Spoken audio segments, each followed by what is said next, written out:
Anda kembali menyaksikan Metro Siang, pemirsa. Dalam sepekan terakhir, sejumlah hoax masih beredar di tengah masyarakat melalui platform media sosial. Padahal seharusnya media sosial bisa menjadi media yang efektif untuk memberikan informasi, bahkan bisa membantu perekonomian masyarakat di tengah pandemi COVID-19. Lalu apa saja hoax yang beredar di tengah masyarakat pada sepekan belakangan? Kita akan mengawalinya dengan informasi yang beredar melalui akun Facebook. Ini merupakan sosial media yang cukup dimiliki banyak oleh masyarakat. Dalam hoax yang beredar ini menampilkan sebuah video yang memperlihatkan seorang pria memberikan pemaparan soal partikel aerosol atau partikel yang kecil dari virus COVID-19 dikatakan masih bisa menembus masker. Video ini diduga berlokasi di salah satu forum, salah satu sekolah di negara bagian Indiana, Amerika Serikat. Bahkan dalam video yang ditampilkan dalam Facebook ini sudah mendapatkan likes sebanyak lebih dari 1,4 ribu, mendapatkan 10.000 share dan juga 93.000 viewers di Facebook. Ini merupakan salah satu berita yang hoax yang tentunya bisa menyesatkan jika terus disebarkan kepada masyarakat. Seperti apa kebenarannya? Tim Metro TV mengutip dari laman Kominfo mendapatkan informasi dan juga fakta bahwa video yang disebarkan melalui Facebook tersebut merupakan video disampaikan oleh seorang YouTuber yang memiliki kredibilitas yang tidak baik dan juga sudah kerap membuat konten konspirasi bernama Dan Stock. Bahkan video dari Dan Stock ini juga sudah diangkat atau dihapus oleh YouTube, diblokir juga karena sudah kerap menyebarkan hoax kepada masyarakat.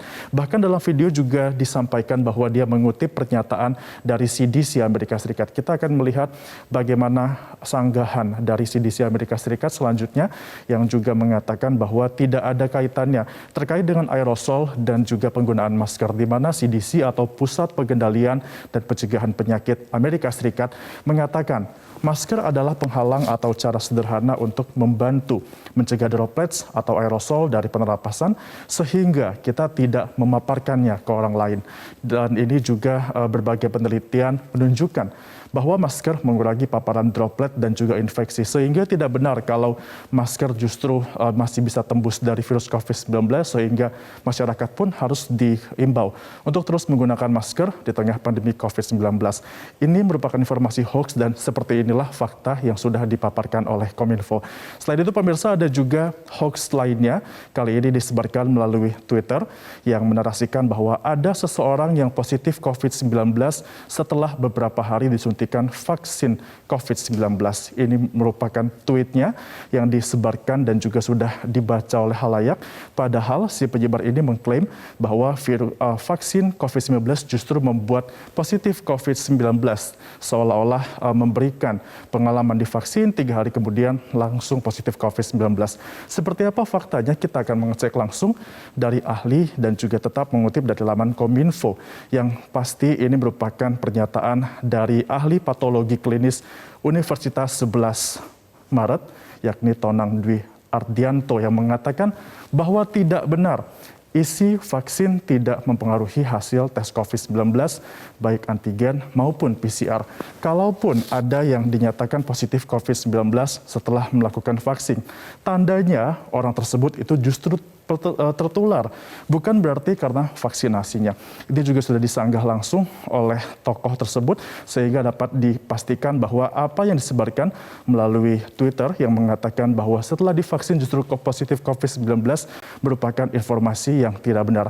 Pemirsa, maraknya penyebaran hoax di media sosial memang sangat disayangkan karena sebenarnya jaringan internet di Indonesia sudah semakin baik yang jika dimanfaatkan dengan baik dan juga benar justru bisa lebih bermanfaat dan juga membantu komunikasi bahkan perekonomian masyarakat yang selama ini terkendala akibat COVID-19. Upaya pemerintah untuk terus membangun jaringan internet di Indonesia juga sudah disampaikan langsung oleh Menteri Komunikasi dan Informatika Republik Indonesia, Johnny G. Plate. Dalam sebuah rilis kami mengutipnya bahwa Johnny G. Plate, Menteri Komunikasi dan Informatika Republik Indonesia, mengatakan bahwa banyak kegiatan dari luring atau offline beralih menjadi daring, yakni online. Hal ini adalah bagian penting dari adaptasi kita terhadap kebiasaan-kebiasaan baru agar pandemi tidak menghalangi masyarakat untuk terus berkarya. Karena itu pemerintah terus bekerja keras dan meningkatkan kualitas koneksi internet agar masyarakat dapat beraktivitas dengan optimal. Sudah diberikan langsung fasilitas melalui pemerintah dan juga apa saja fasilitas-fasilitas internet yang sudah dibangun selama ini. Kita akan melihat bahwa beberapa hal yang sudah diupayakan oleh Kementerian Kominfo juga sudah sangat banyak sekali, dimulai dari pembangunan menara BTS, di mana kini sudah mulai masuk ke wilayah 3T sehingga internet bisa didapatkan atau dirasakan di daerah-daerah 3T yang ada di Indonesia.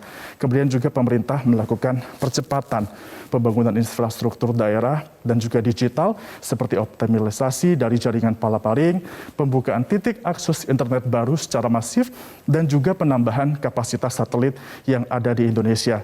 Kita juga mengetahui bahwa pada tahun 2023 mendatang ada wacana untuk meluncurkan satelit Satria agar internet menjadi lebih baik. Lantas seperti apa realisasi dan juga target yang sudah dilakukan pemerintah untuk terus membuat jaringan internet ini menjadi lebih baik ke depannya? Kita akan melihat apa saja realisasi yang sudah dilakukan oleh pemerintah, yakni dimulai dari targetan untuk dapat membangun internet. Ada sebanyak 83.548 desa di 3T yang menjadi target percepatan pembangunan infrastruktur agar terjangkau jaringan 4G pada 2022 mendatang. Selain itu ada juga sebanyak 3.126 pembangunan jaringan internet di fasilitas pelayanan dan juga kesehatan yang sudah tuntas dan juga sudah bisa dirasakan manfaatnya oleh masyarakat. Dan juga yang terakhir adalah Kominfo juga terus mendorong untuk platform digital dikembangkan di Indonesia agar bermanfaat di sektor perekonomian, mulai dari adanya UMKM Go Online, gerakan 1000 startup digital, Digital Entrepreneurship Academy atau DA, dan juga petani dan nelayan Go Online. Semuanya sudah disediakan dengan jaringan internet yang memadai sehingga diharapkan ini bisa menjadi satu hal yang sampai dengan dirasakan oleh masyarakat sampai dengan ke daerah 3T di Indonesia. Ada baiknya pemirsa kalau kita menggunakannya harus dengan bijak dan juga tidak memberikan informasi yang bohong atau tidak digunakan untuk menyebarkan informasi yang bohong. Selalu periksa terlebih dahulu sebelum berita yang Anda sebarkan ke media sosial lainnya. Demikian pemaparan kali ini, saya kembalikan ke Kevin Egan. Baik, terima kasih atas informasinya Febrian Ahmad.